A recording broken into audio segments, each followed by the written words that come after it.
Entonces, vamos a comenzar. Entonces, la clase de hoy es embarazo inicial y sus diagnósticos diferenciales.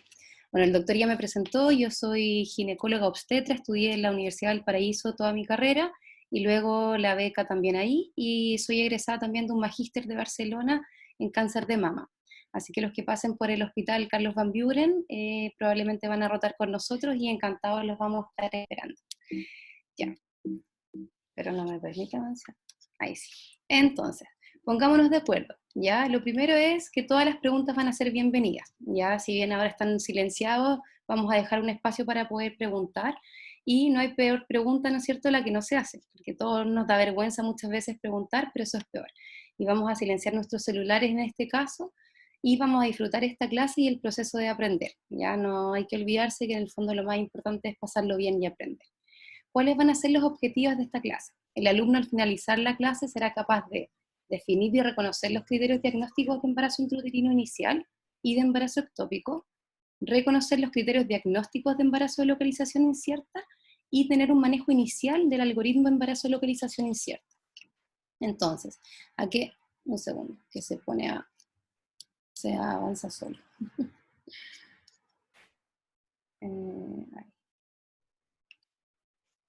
Entonces, ¿qué es importante de esto en relación a los objetivos? Los objetivos siempre uno los plantea al principio porque es importante entender qué es lo que vamos a hablar. Muchas veces empezamos a hablar más de lo que necesitamos y lo importante es tener esos claros conceptos. Nosotros queremos que de esta clase ustedes sepan bien qué es un embarazo inicial, qué es un embarazo ectópico y cuál es el concepto de embarazo de localización incierta. Esas tres cosas. Entonces, Disculpe, creo dígame, que dejó de compartir pantalla. a ver.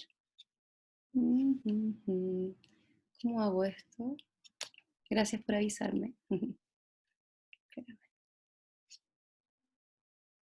Ahí. Es que no sé por qué cuando lo pongo aparte se empieza a reproducir solo. Entonces yo no quiero que se reproduzca. ¿Ahí se ve bien? Sí, se ve el PowerPoint. Pero se ve como PowerPoint, ¿no? Como... Claro, no como presentación, pero se ve en las diapositivas. Espérame.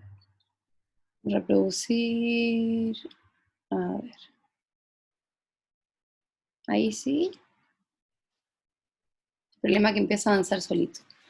A ver, entonces, el diagnóstico de embarazo inicial debe ser manejado de manera correcta por el médico general. Recordar que estamos pensando que ustedes van a ser primero médicos generales y no especialistas.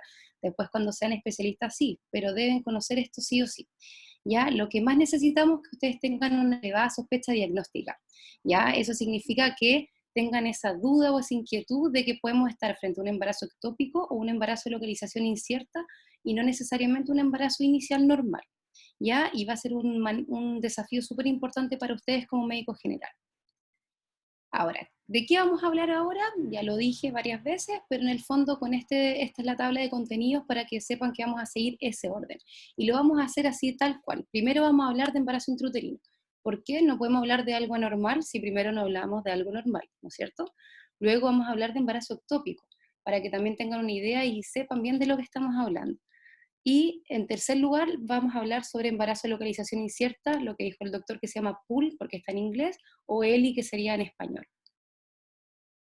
Ahora, vamos a hablar sobre esto, ¿no es cierto? El embarazo intrauterino de tipo confirmado y probable, el embarazo ectópico llamado confirmado o probable, y el embarazo de localización incierta, que ya sabemos que es un diagnóstico de tipo transitorio. Entonces, con respecto al embarazo intrauterino y el embarazo inicial, se define de manera objetiva como la presencia de un saco gestacional intrauterino con saco vitelino en su interior y o un embrión con latidos. Esa es la definición oficial, ya definida principalmente por el hallazgo ecográfico, ¿no es cierto? Por los avances de la tecnología que tenemos. Es súper importante decir acá que tiene que ser un diagnóstico con una ecografía de tipo transvaginal. Si bien la ecografía transabdominal nos va a permitir también hacer un diagnóstico, el gold standard es la ecografía transvaginal, porque permite también hacer un diagnóstico precoz y de mejor calidad. ¿Qué es importante? Son cosas básicas, pero se nos olvida, ¿ya? El embarazo intrauterino se va a presentar ¿en quién? En una mujer, obviamente, en edad fértil. ¿ya? Pero no solamente en una mujer joven, sino que mujer que todavía esté menstruando y que esté todavía en edad fértil. La presentación clínica para un embarazo intrauterino o un embarazo inicial, ¿no es cierto?, es un atraso menstrual o una menorrea también, asociado a signos y síntomas sugerentes de embarazo, ¿ya? Esa es como la manera clásica. ¿Y cuál va a ser el complemento diagnóstico? Vamos a hacer un test de embarazo que va a salir positivo, que es un test de embarazo inicialmente de orina, por ejemplo, que es de tipo solamente cualitativo, que te diga positivo, ¿no? Una beta-TCG cualitativa, y en el caso de una beta-TCG de tipo cuantitativa, ¿ya? Eso se refiere a que nosotros vamos a hacer un test de examen de sangre y vamos a tener niveles de valor de beta-TCG, ¿ya? Y en el caso de la ecografía transvaginal es lo que ya les mencioné.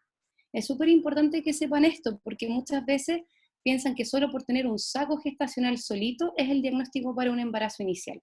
Y la verdad es que este apellido que dice más saco vitelino y o embrión colativo es necesario para hacer el diagnóstico. Entonces, si bien no queremos que sean ecografistas desde ya, es súper importante que sepan primero qué es lo normal. Entonces, acá tenemos dos imágenes que son de una ecografía transvaginal, donde vamos a ver el útero, ¿ya? Toda esta imagen acá en color más gris es el útero, y la parte que está blanquita en el centro es lo que llamamos endometrio. Esto es un corte longitudinal y esto es un corte transversal, ¿ya? Giramos el transductor, movemos y vemos el útero de otra forma. Como vemos acá, esto es normal. Aquí no hay embarazo, ¿ya? Es solamente un corte normal. Por otra parte, cuando nosotros hacemos ecografía, siempre también vemos los ovarios o los anexos, ¿ya? Recordar que anexo es ovario más trompa, y aquí eso es lo que nosotros vemos. Principalmente en la ecografía vamos a ver los ovarios, ¿ya? Esto es un ovario, acá en los dos cortes diferentes, y esto es un ovario normal.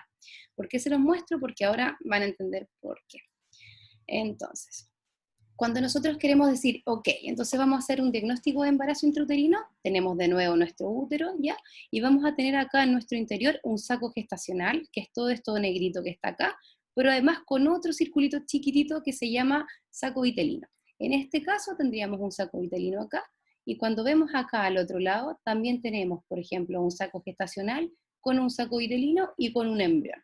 En este caso un embrión colativo. Entonces, esto es el diagnóstico para poder recién decir que estamos con un embarazo intrauterino confirmado, ¿ya? Ahora, ¿qué es lo que necesitamos entonces? Un test de embarazo que sea positivo y las imágenes que ya les mencioné. Ahora, ¿qué es lo importante? Que si bien nosotros antes esperábamos mucho tiempo para confirmar un embarazo, tal cual como dijo el doctor en la introducción, tenemos fechas y tiempos estimados para saber qué es lo que tenemos que ver en la ecografía en relación al tiempo y al atraso menstrual. Sabemos que una paciente que tenga una fecha última regla, donde la cual hemos calculado 4,5 semanas de gestación, lo que vamos a ver acá en la ecografía transvaginal va a ser la aparición de un saco gestacional. Solo un saco, ya nada más que un saco. Cuando ya tenemos 5 a 6 semanas, vamos a ver la presencia de un saco gestacional más un saco vitelino. Entonces, como ven, se agrega una semana aproximadamente, ¿no es cierto? Y vamos a ver esas imágenes. Cuando le sumamos una semana más, que sería 7 semanas, nosotros vamos a ver el saco gestacional más el saco vitelino más un embrión. Y cuando le sumamos otra semana más, es decir, 8 semanas, vamos a ver todo lo anterior y además un embrión con latidos. Entonces, si se dan cuenta, existe una trayectoria o una transición esperable y conocida. Y eso es como fundamental para nosotros, ¿ya? Entonces, que nace un nuevo concepto que se llama el valor discriminatorio. El valor discriminatorio es un concepto médico, ¿no es cierto?, que vamos a decir en relación al valor de la beta-TCG, o sea, cuánto es el valor cuantitativo en un examen de sangre, para decir o para correlacionar qué es lo que deberíamos ver en una ecografía transvaginal. ¿Por qué esto? Esto más que nada aparece en la literatura porque cuando las mujeres, tal cual como mencionaba el doctor, están muy ansiosas de querer saber si están embarazadas o no, se hacen un test, aparece positivo y no vemos ninguna imagen en la ecografía. ¿Y qué hacemos ahí? No nos desesperamos, sino que tomamos calma. Entonces, espérame que esto vuelve loco y avanza solo, ¿no? ¿Qué es lo que tenemos acá? El valor discriminatorio, no sé cómo hacerlo para que no, espérame, para que no. Puede presentar apretando abajo a la derecha, hay un... Es que lo pongo en donde presentación con diapositivas, pero avanza solo y no quiero que avance solo. ¿Me entiende? A ver, denme un segundito, porque si no, no van a andar. Podría dejarlo igual, pero sacar el tema del donde De dice las- relleno sólido y todo eso y disminuir la parte de las notas para que se vea más grande la diapositiva. Sí, Pasarlo a así ver, nomás. espérate, usar intervalos, eso quizás no. Eso, Controles multimedia, reproducir narraciones. A ver, déjame ver un eso, ahí te va a funcionar. Ponle ahora el F5. Eso. Ahí debería andar solo. Ahora sí. Veamos, intentemos. Ya. Entonces, como les estaba diciendo, el valor discriminatorio nace en base a que las pacientes se hacen un test de embarazo, inmediatamente saben que está positivo porque el test determina positividad desde un valor muy pequeño, pero en la ecografía transvaginal sabemos que quizás no vamos a ver nada. No significa que esa paciente no esté embarazada, no significa que esa paciente esté teniendo una pérdida necesariamente, pero sí significa que tenemos que pensar y que tenemos que tener una estructura mental para ver qué es lo que está pasando. Entonces nace este concepto que se llama valor discriminatorio. El valor discriminatorio ha cambiado en el tiempo. En su época era solamente 1500. ¿Y qué significa este valor discriminatorio? Que entre 1500 y 3500, en la mayoría de los casos, vamos a ver alguna estructura de tipo gestacional, ¿ya? En la ecografía transvaginal. Este valor ha ido cambiando. Antes se decía que solamente era 1500, y es decir, que si yo tengo ese valor y sobre ese valor no veo nada, pienso que entonces no va a ser un embarazo viable, por ejemplo, ¿ya? Entonces, ¿qué es importante esto? Que sobre 3500, recién ahí ya nos vamos a empezar a preocupar para pensar de por qué no hay alguna estructura intrauterina que no estemos viendo, ¿ya?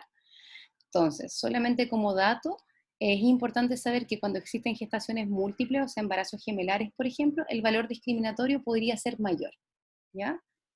Ahora, ahí funcionó, súper. Entonces, ¿qué es importante? Cuando nosotros no vemos nada, ¿no es cierto? O cuando tenemos este valor discriminatorio, pero no estamos viendo algo adentro del útero, pensamos entonces que podríamos estar, por ejemplo, frente a un embarazo ectópico, ¿ya? Que ocurre de hecho en un casi 50-70% de los casos según la literatura. Pero también podríamos estar presentes frente a algún concepto que llamamos aborto espontáneo, porque quizás la paciente sangró, porque quizás la paciente no nos está diciendo toda la historia, no porque esté mintiendo, sino que porque no se ha dado cuenta, o porque podemos tener algo que se llama aborto bioquímico, por ejemplo, y no vamos a poder visualizar nada en la ecografía.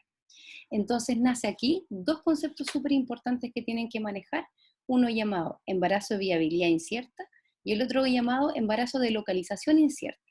Muchas veces los usamos como sinónimos, ¿ya? Si bien no son lo mismo, pueden estar al mismo tiempo. ¿Qué significa esto? Para tratar de explicarlo. Cuando nosotros tenemos una paciente con un test de embarazo positivo, ¿ya? Y tenemos un valor discriminatorio en la cual no estamos viendo una imagen, ahí inmediatamente pasamos a llamarlo embarazo de localización incierta. Eso significa test de embarazo positivo, pero imagen que no sabemos si está dentro del útero o afuera del útero. Y sabemos también, por lo tanto, que ese embarazo lo más probable es que sea de viabilidad incierta. Significa que esté donde esté y avance como avance, quizás ese embarazo no va a llegar a término. Y dentro de esos escenarios tenemos embarazo ectópico, aborto espontáneo o un embarazo intrauterino normal. ¿Ya? No es tan fácil, así que vamos siguiendo como la historia de esto.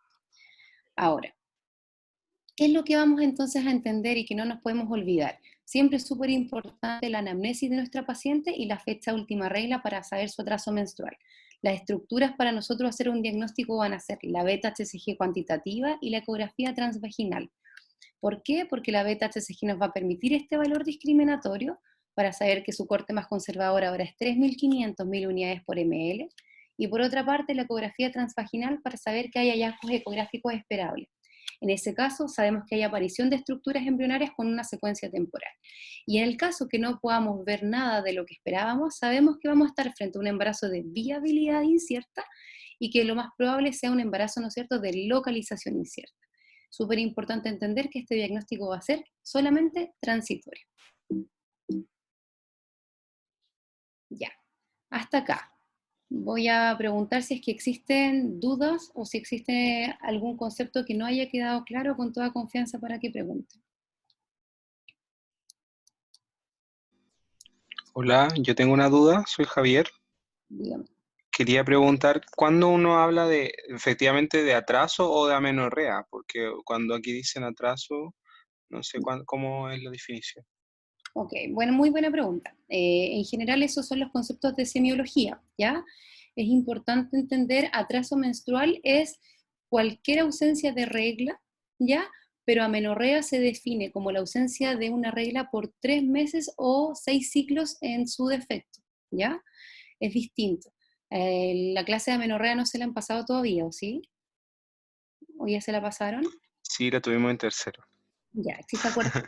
Sí, Amenorrea, ahí me... amenorrea secundaria, pero el Ujú, concepto es que son 3 meses de ausencia de regla, ¿ya?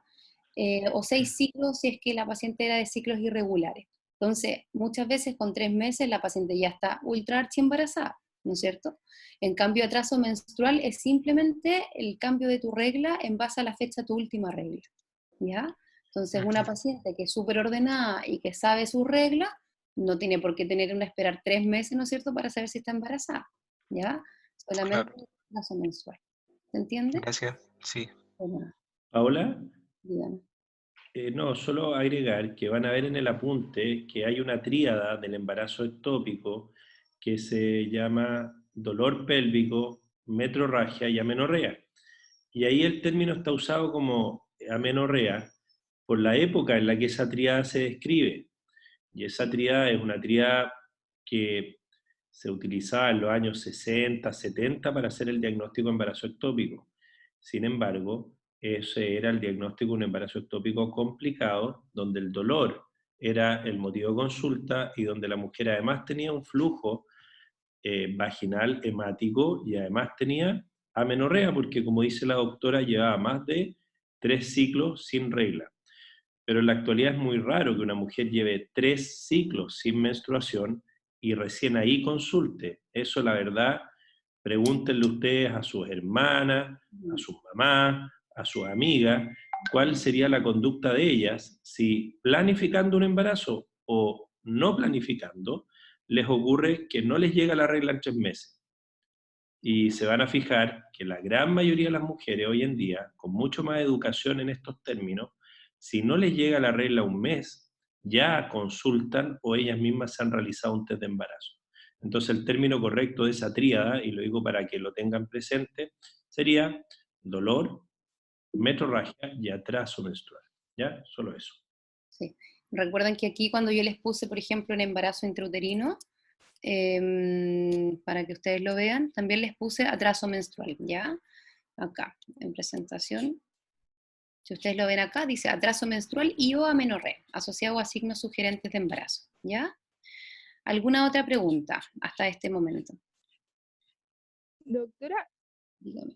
hola, es que yo no entendí en el valor discriminatorio que sea menos de 1500 unidades, ¿descarta un embarazo o para qué sirve ese valor? Ya, súper buena pregunta, porque la verdad es que todos nos hemos preguntado eso, ¿ya? Nada es absoluto en medicina y menos en lo que es embarazo de localización incierta, ¿ya?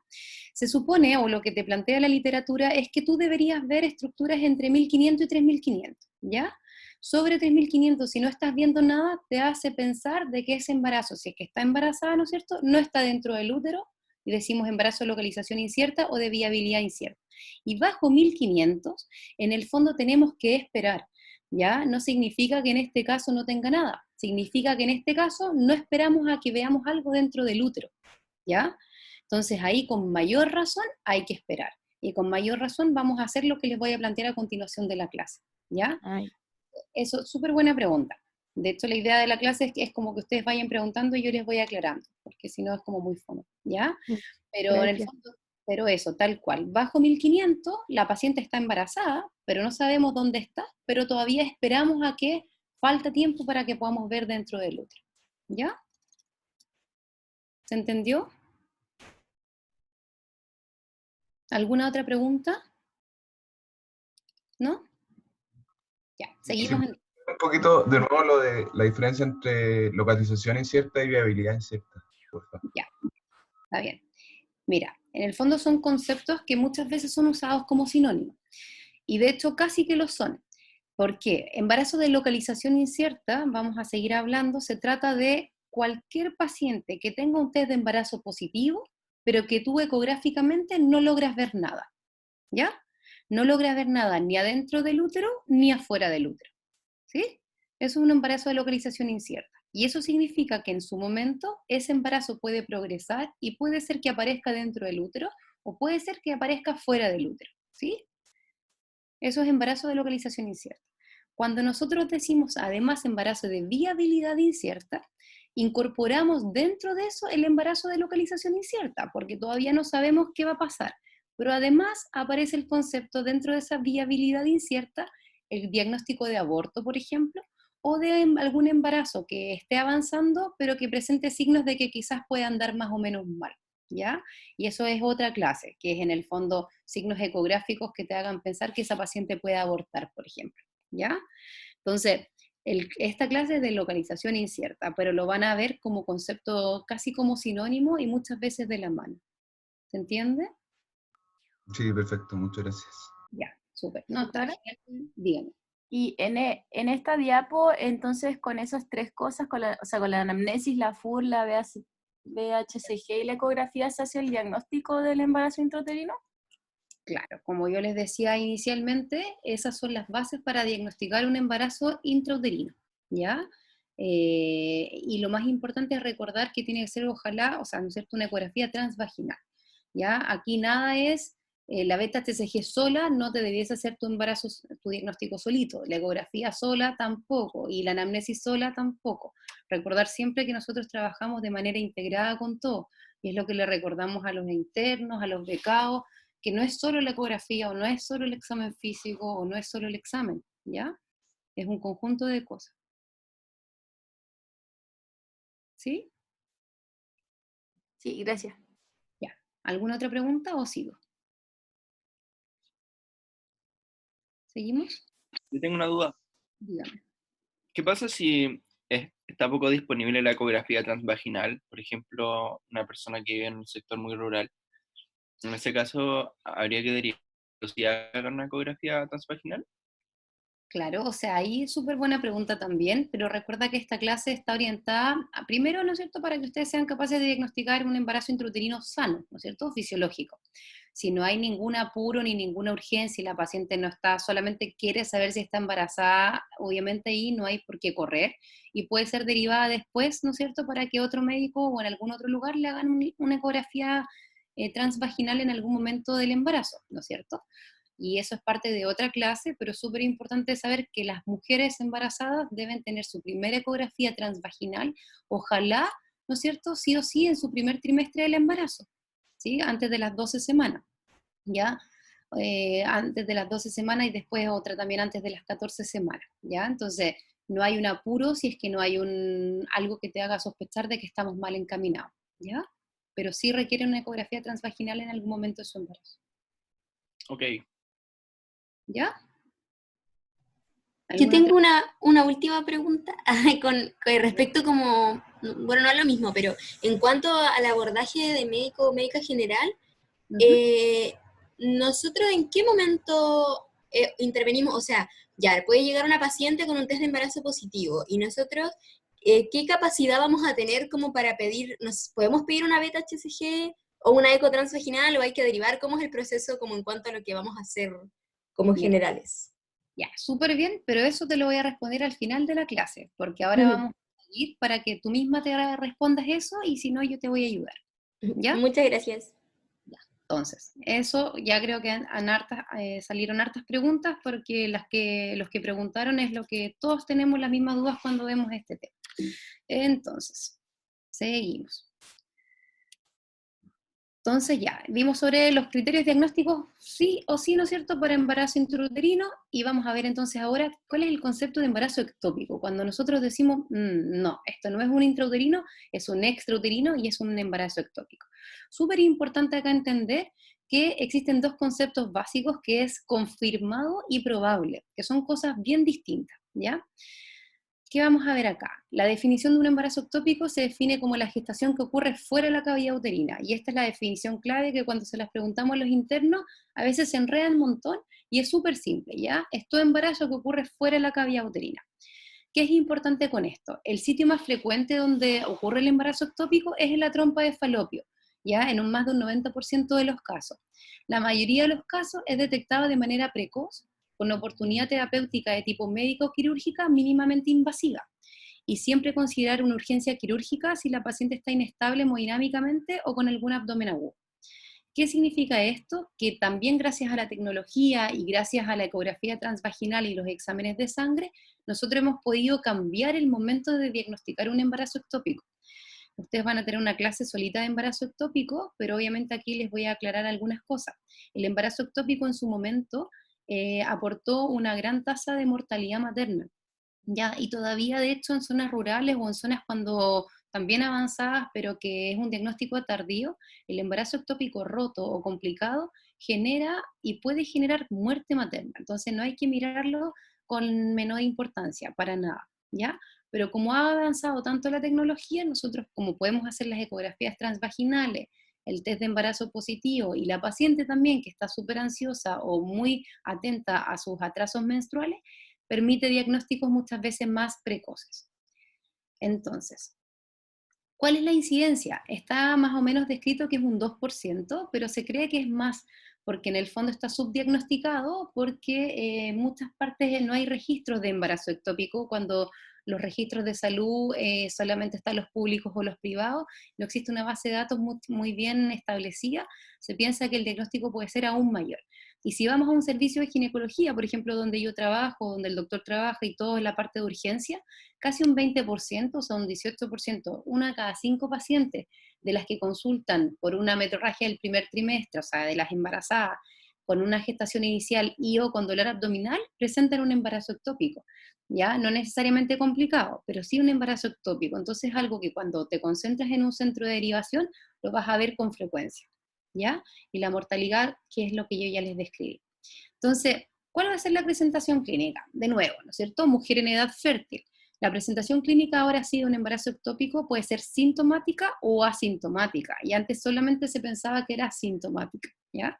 La sintomática es la triada que les habló el doctor, pero en el fondo es dolor abdominal y o metrorragia del primer trimestre asociada a un atraso menstrual, ¿ya? Y la asintomática es muchas veces una paciente que no sabe que tiene un embarazo ectópico, sabe que está embarazada con un diagnóstico inicial y nosotros le diagnosticamos un embarazo ectópico solamente por los hallazgos de tipo imaginológico, ¿ya? Y el complemento, eso sí, acá va a ser fundamental el uso de una beta-TCG de tipo cuantitativa y la ecografía transvaginal.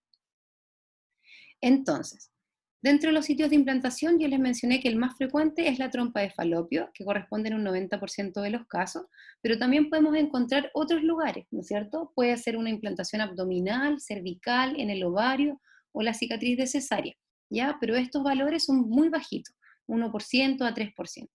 Es importante también que sepan que existe un concepto que se llama embarazo heterotópico, ¿ya?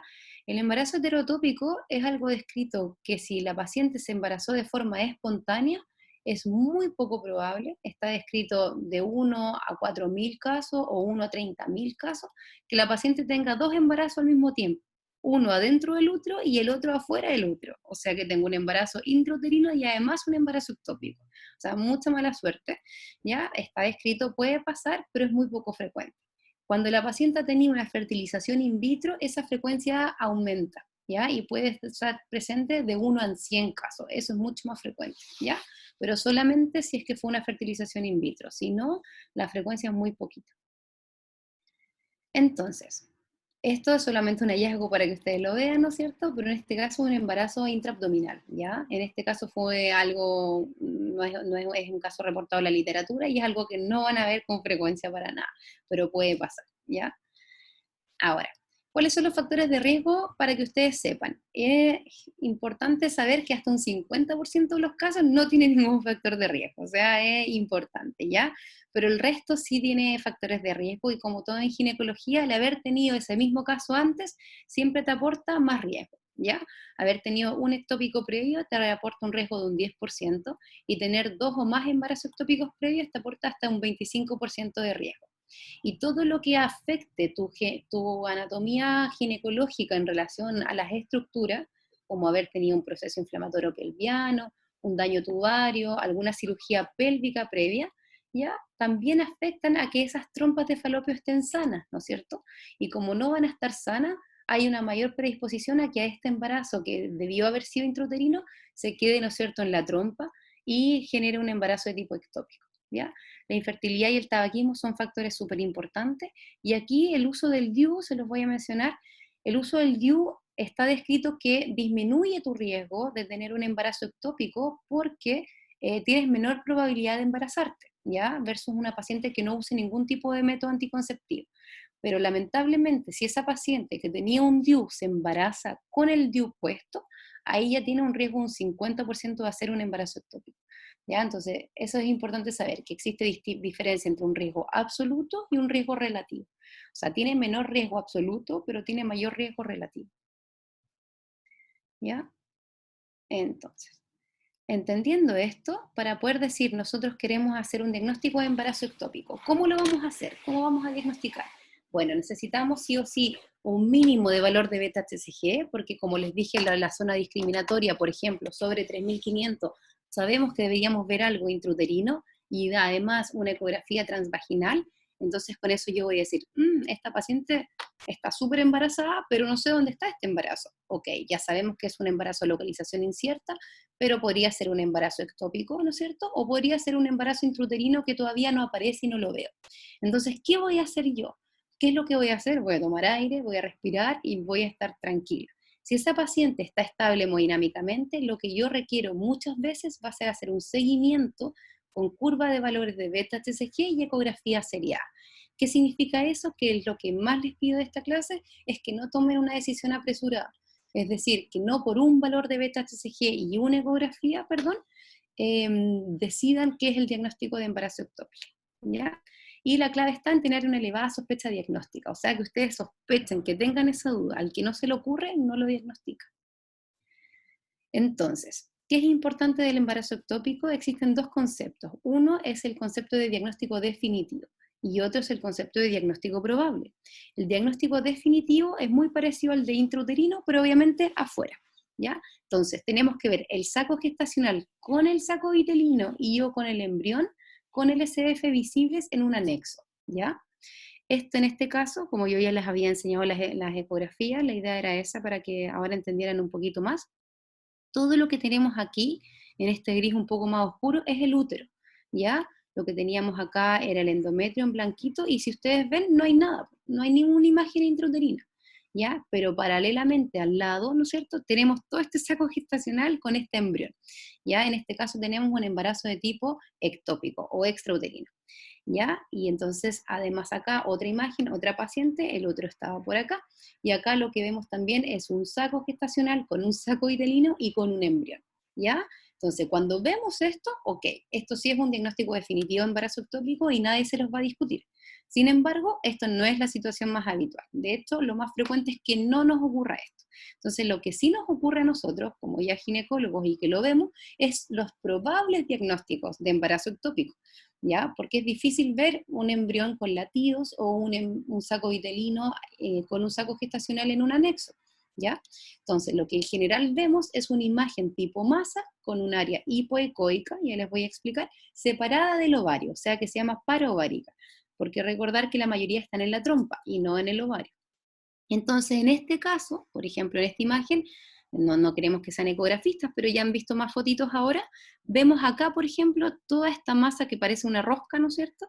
Esta cosa blanca, pero en el centro tiene una zona hipoecoica, ¿ya? En este caso sí tenemos un saco gestacional probablemente, o un anillo tubario, que es lo que llamamos, que está al lado del ovario, porque el ovario va a estar acá, y el útero que está en esta zona, ¿ya? Entonces aquí vamos a tener un probable diagnóstico de embarazo ectópico. Y algo que se describe también es lo que llamamos pseudosaco. El pseudosaco es que adentro del útero existe esta imagen que pareciera un saco gestacional, pero no lo es, ¿no es cierto?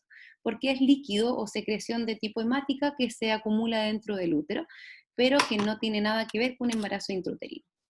¿ya? ¿Y por qué es tan difícil también? ¿Por qué es tan difícil diagnosticar un embarazo ectópico? Porque muchas veces vemos falsos positivos, o sea, las imágenes que nosotros pensamos que pudiese ser un embarazo ectópico no lo son, y es el intestino, o un cuerpo lúteo, o un quiste del paraóforo, o un hidrosalpix, o un endometrioma.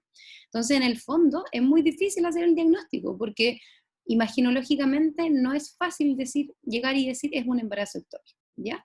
Entonces, ¿qué tenemos con esto? Tenemos que la paciente tiene una historia, tenemos una paciente que tiene un nivel de beta-HCG y tenemos una paciente que tiene una ecografía transvaginal, ¿ya?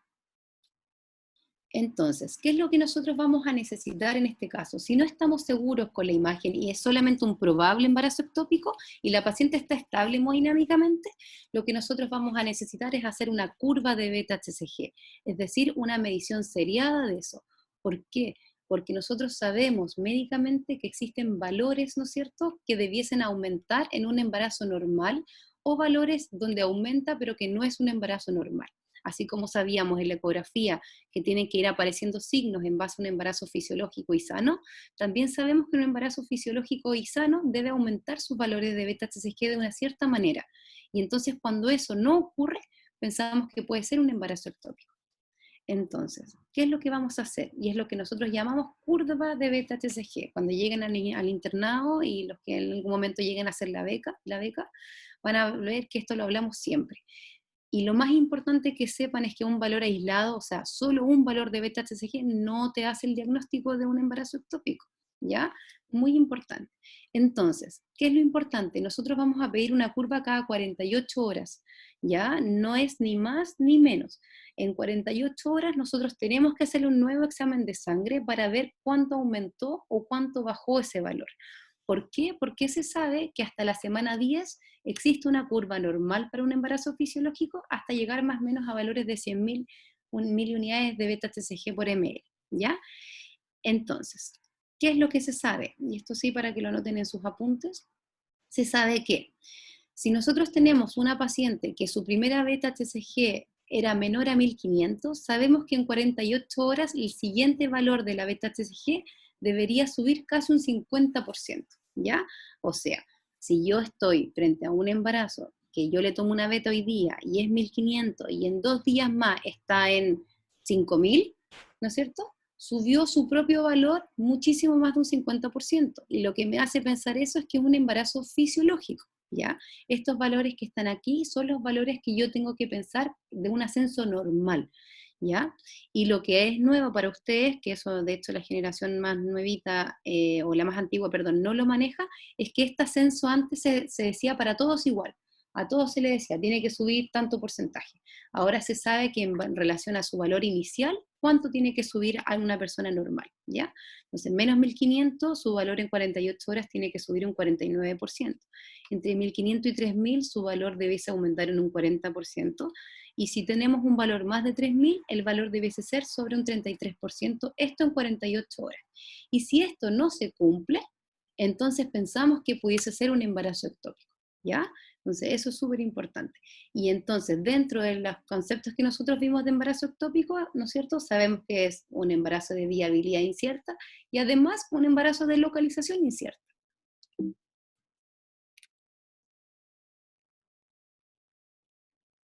Entonces, ¿y qué pasa al revés? ¿Qué pasa si yo le hago una curva de beta-HCG en 48 horas, pero baja, cae, ¿no es cierto?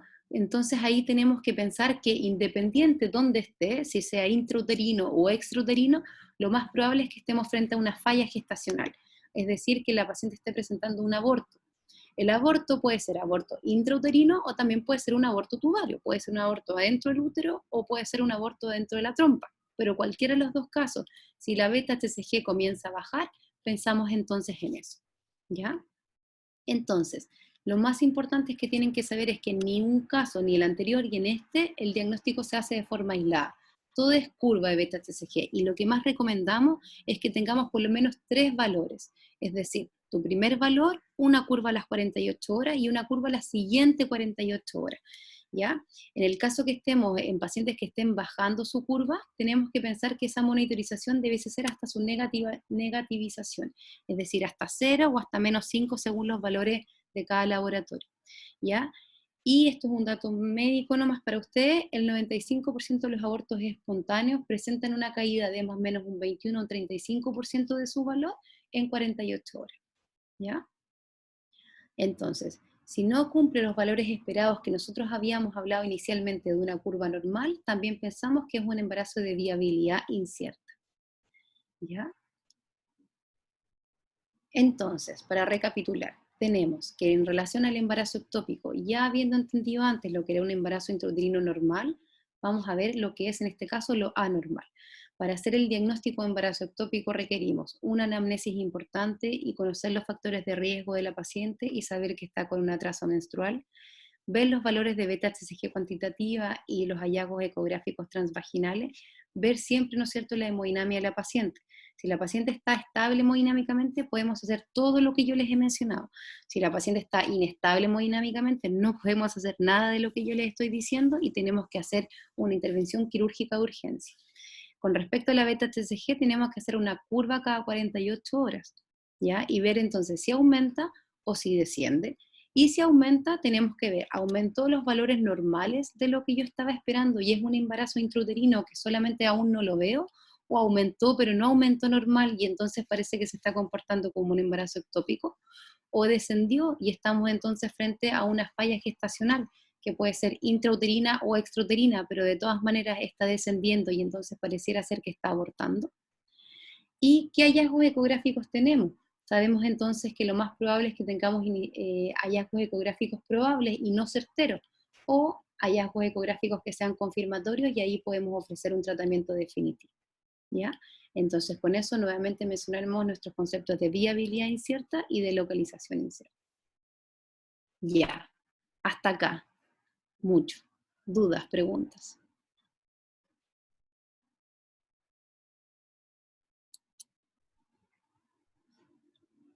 ¿Están ahí?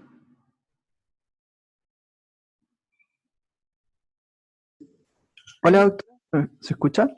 Súper bien. Es que mi duda es respecto como al embarazo en cicatriz de cesárea. ¿Ya? ¿Eso se considera ectópico igual? Sí, Teniendo en cuenta que... sí, Porque sería como en la cara... O sea, ¿sería dentro de la cavidad uterina o no? no, eso es importante. Mira, te voy a poner esta diapo para compartir.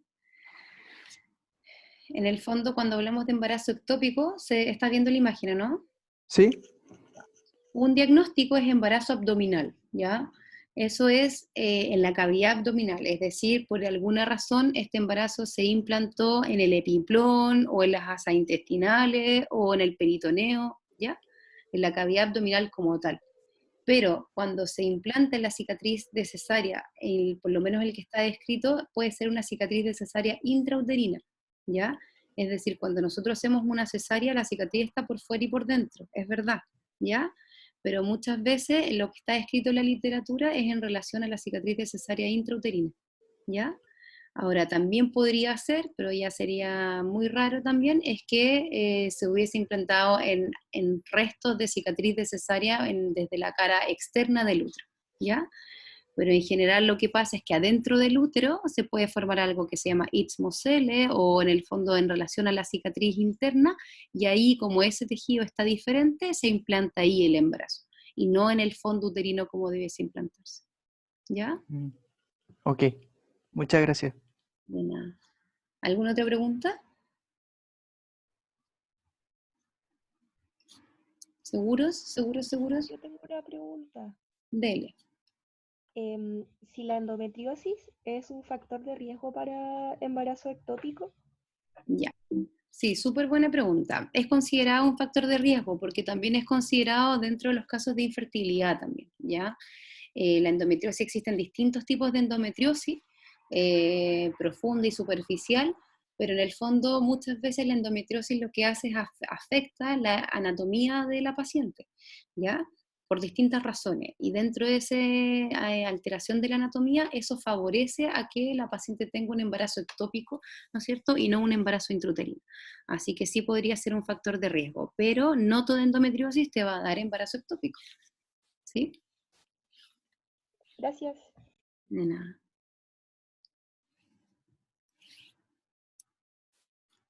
¿Alguna otra pregunta? Yo tengo una pregunta. Dale.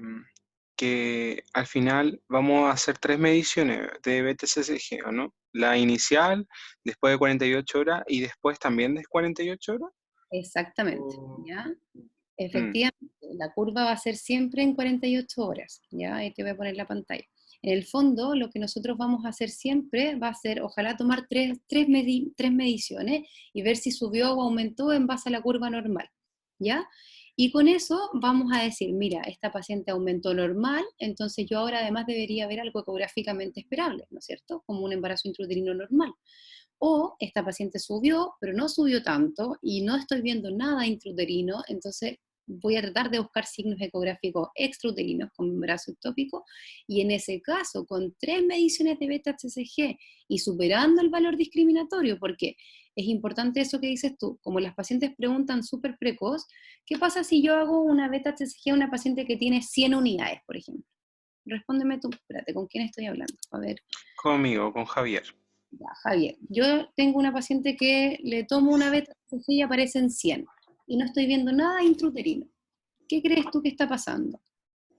¿Cuál es la probabilidad? Posiblemente, o sea, no podemos confirmar el embarazo, entonces sería como, está bajo el valor discriminatorio. Bien, eso es lo primero. Entonces, a lo mejor seguirla, no sé, en 48 horas tomarle de nuevo una beta-HCG, a ver si ha aumentado. Claro, entonces ahí tienes dos opciones. Bueno, estáis súper bien ahí, hacerle una beta-TCG en 48 horas y ver si aumenta como lo esperable, ¿no es cierto? Como una paciente normal, porque en el fondo si estamos bajo la zona discriminatoria, lo que estaríamos sino haciendo es tratar a todas esas pacientes como si fueran embarazos ectópicos, ¿se Ujú. entiende? Entonces por eso esta clase es tan importante, porque en el fondo esa zona discriminatoria, cuando las pacientes llegan con una beta de 50 y yo no veo nada, no me tengo que desesperar. Y no tengo que pensar que ella tiene un embarazo ectópico, sino que tengo que pensar que es un embarazo intrauterino que todavía simplemente no lo veo. ¿Ya? Entonces, si la paciente está hemodinámicamente estable, le puedo hacer una curva de beta-HCG en ese caso, en 48 horas si tú quieres, pero lo más probable es que si estamos bajo la zona discriminatoria, que esa en verdad también es otra clase, ahí después sabemos que va a aparecer un saco y le vamos a hacer una ecografía después en una semana. Y no le vamos a hacer beta-HCG cada 48 horas por 2 semanas, por ejemplo. ¿Ya? No vamos a hacer eso. El concepto de curva beta-HCG es en relación a la zona discriminatoria, ¿ya? Ok. Súper importante eso. Ahora también lo podemos usar cuando ya trabaja en esto, puedes usarlo en otros casos, pero en el fondo si tenemos embarazos muy iniciales chiquititos, no le vaya a hacer una beta-HCG por 2 meses, ¿ya? Cada 48 horas. No. Se trata de hacer, ¿no es cierto?, y pensar si es un embarazo inicial muy chiquitito o si estamos frente a una paciente de riesgo. Entonces, en ese caso habría que esperar la semana como para hacer exámenes directamente y la eco. Exacto, ¿ya? Entonces, Mm, porque si la paciente tiene un día de atraso menstrual y te aparece una beta de 10 o de 15, mm, ¿ya? ¿Qué mm. pasa? Pasa harto, ¿ya? Entonces, súper importante ver, y por eso que no sobretratar, porque eso es lo que más se está describiendo hoy en día, ¿ya? Ya, y hay descrito si, por ejemplo, está en un valor discriminatorio o está bajo el valor discriminatorio, se le toma una prueba después a lo mejor y aumenta, y después está descrito el aumento de nuevo en otras 48 horas, como cuánto debiera aumentar, o no está descrito. Lo mismo, esa curva de normalidad que yo les puse, ¿Mm? de la pulso, Ah, ya, cada 48 horas en base a ese valor inicial de la beta. ya. ¿Ya? Lo importante que tú tienes que saber es que si tú tienes una beta, por ejemplo, de 4000, no sé, pero te voy a compartir pantalla.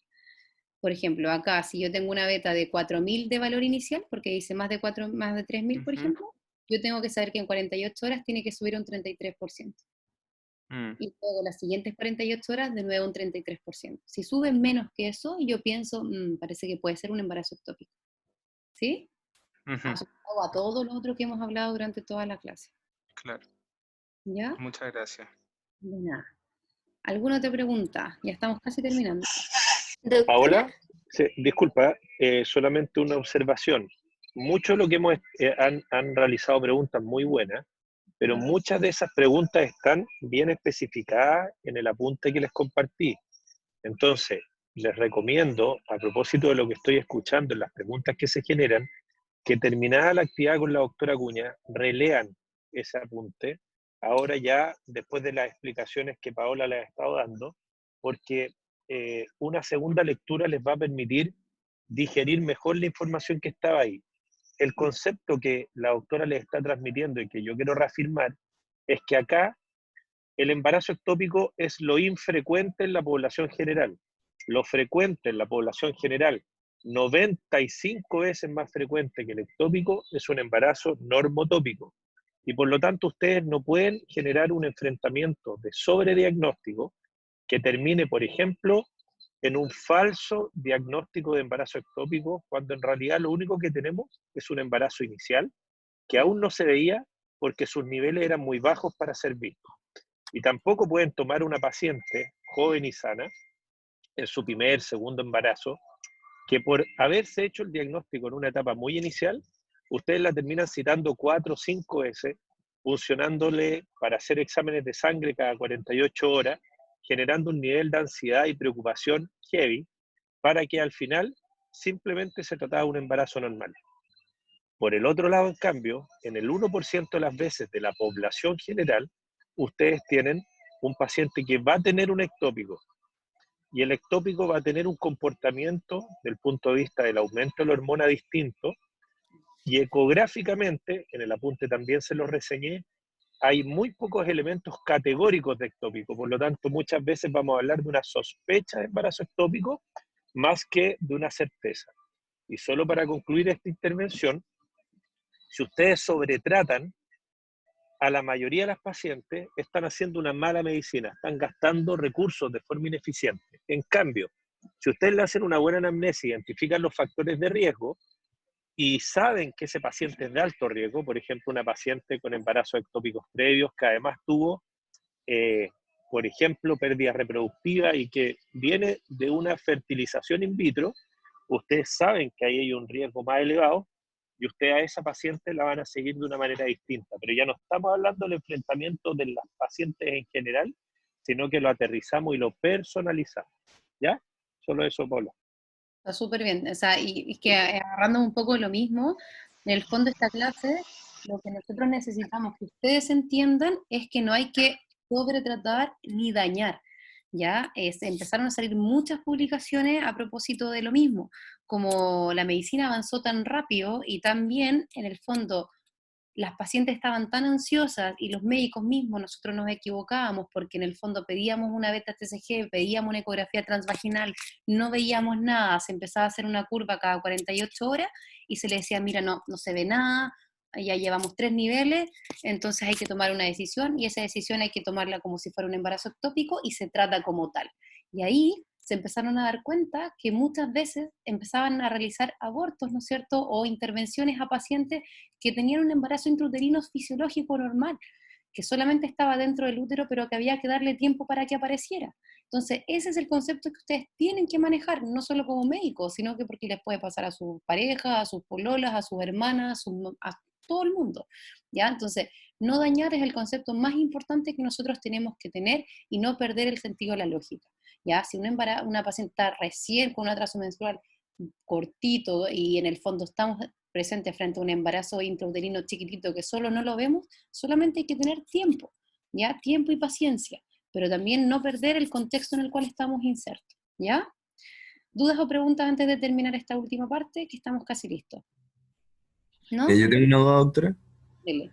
que en verdad va más al doctor de la Torre, que él en el apunte que nos entregó de ultrasonido, el aumento que señalaba de la beta-HCG, mencionaba que se debía duplicar en 48 horas y que al menos aumentaba en un 65%. Pero estos Sí. porcentajes que nos entrega usted son mucho más específicos según el valor inicial de beta-HCG. Entonces Sí. quería ver si el doctor de la Torre nos decía con cuáles valores nos quedábamos. No, yo te Sí, lo... disculpa, Pau, y si revisan el apunte que les envié de esta clase, nos quedamos con el aumento proporcional. Lo que sucede es que hay algunos clásicos de la obstetricia que van quedando como en las reseñas de todo y en el inconsciente colectivo.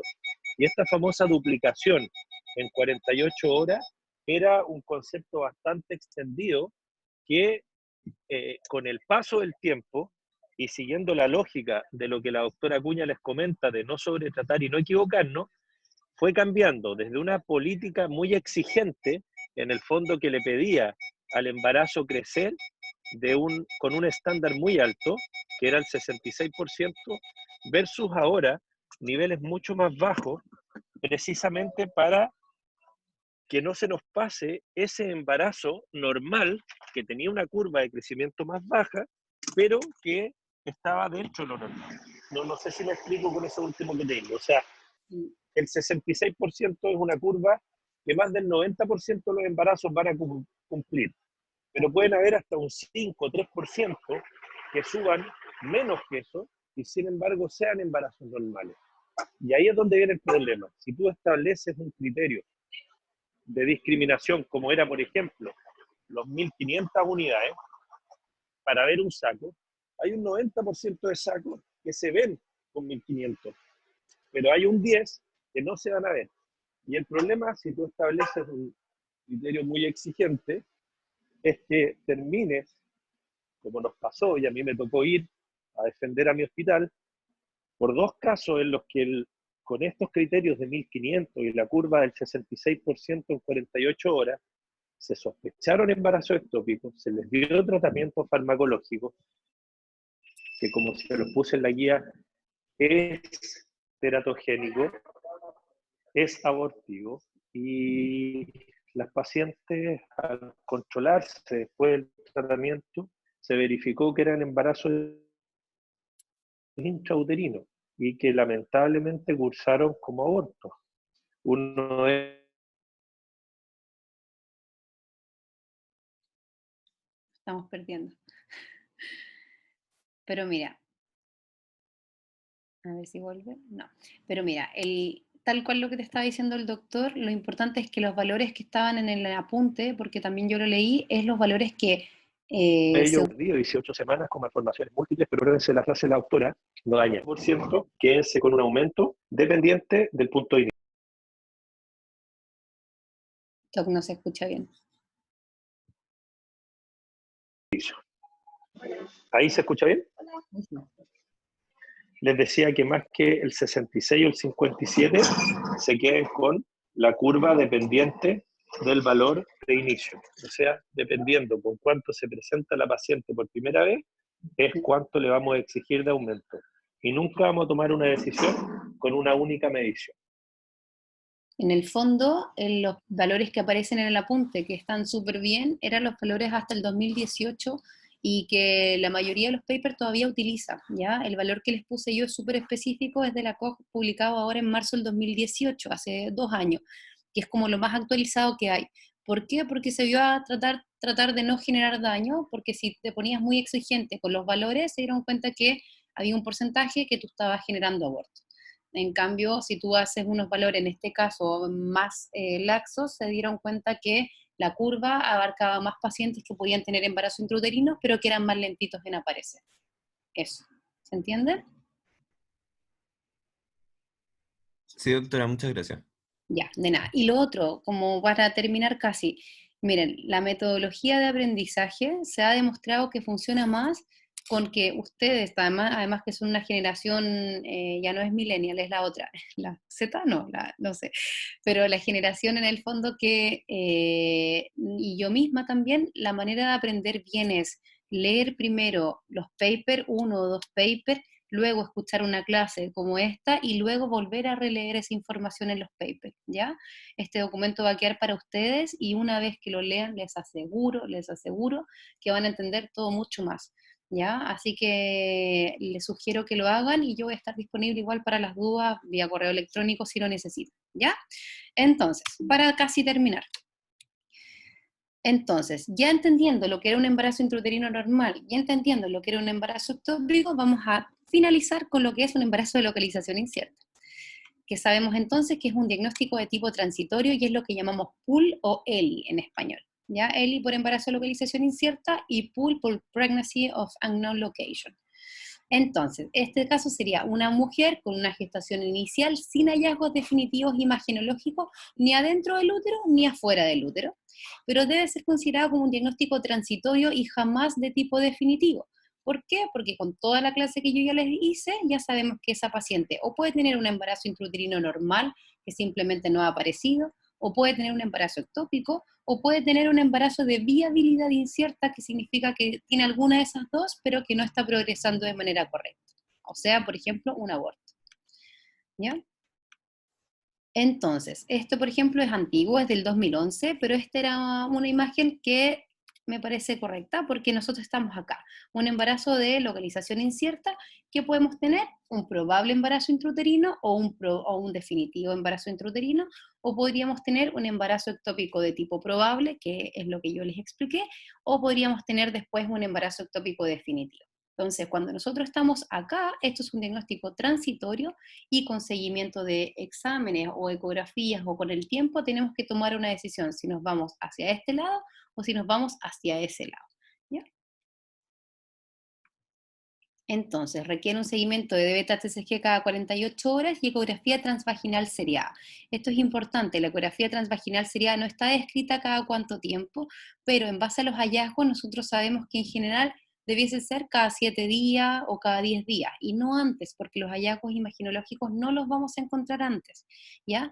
Ahora, ¿qué es importante de esto? Les recalco una vez más, usen el valor discriminatorio, porque si tenemos un embarazo muy inicial chiquitito, no le vamos a hacer beta cada 48 horas por 3 meses hasta que aparezca un embrión, ¿ya? Eso es súper importante tenerlo como consecuencia.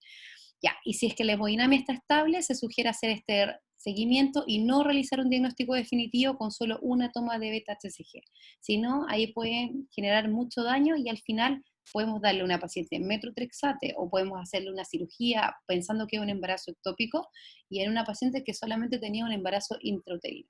Y recordar, como les mencionó el doctor, que el metotrexate es teratogénico, o sea, si era un embarazo intrauterino normal y yo le inyecto metotrexate, si esa paciente sobrevive, lo más probable es que ese feto tenga malformaciones fetales importantísimas. O sea, eso es lo que no tenemos que hacer. ¿Ya? Y siempre pensar que podemos estar frente a un caso clínico con gestación inicial, así que por favor, si se puede, o sea, tómese el tiempo, inhale, exhale, ¿no es cierto? Y en el fondo no tome decisiones apresuradas. ¿Por qué? Porque nuestro objetivo principal es no dañar, y eso no nos tenemos que olvidar. Cuando ya se excluyó de forma segura que no se trata de un embarazo intrauterino, ya está segurísimo porque pasaste el valor discriminatorio, le hiciste curvas cada 48 horas, tienes imágenes que no te muestran nada ni adentro ni afuera, entonces ahí en conjunto con la paciente y con el equipo médico, con un grupo y con un comité, esta paciente se puede plantear hacer una MEU, que se llama una aspiración intrauterina, y entonces con ese contenido ver si era un aborto, ¿no es cierto?, un embarazo de viabilidad incierta, o si estábamos frente a un embarazo ectópico, porque al hacer el AMEU no vamos a encontrar ningún contenido de vellosidades coriónicas, ¿ya? Y sabemos entonces que estaría presente en otra parte. Y esa decisión tiene que ser tomada en conjunto. Entonces, para concluir, es súper importante entender que el diagnóstico oportuno y correcto de embarazo intrauterino puede permitir un desenlace óptimo de una gestación, y los criterios diagnósticos para embarazo ectópico son precisos y debemos conocerlos. Entonces ustedes ya saben que es distinto embarazo probable que embarazo confirmado de manera ectópica. El embarazo de localización incierta es un diagnóstico transitorio que exige llegar a un diagnóstico definitivo en algún momento, y que la calma y la toma de decisiones no apresuradas puede reducir los errores de medicina. De hecho, pueden salvar un embarazo intrauterino que es normal y fisiológico versus un sobretratamiento. ¿Ya? ¿Por qué? Porque queremos llegar obviamente a esto, a un embarazo normal, sano y fisiológico. ¿Ya? Este es el material de apoyo sugerido, los 2 papers que les sugiero y los apuntes de la Escuela de Medicina. ¿Ya? Muchas gracias por su atención. Ahí está mi correo por si alguien tiene alguna duda o alguien quiere hacer algún trabajo de investigación o tienen dudas sobre ginecología. Ahí no hay ningún problema.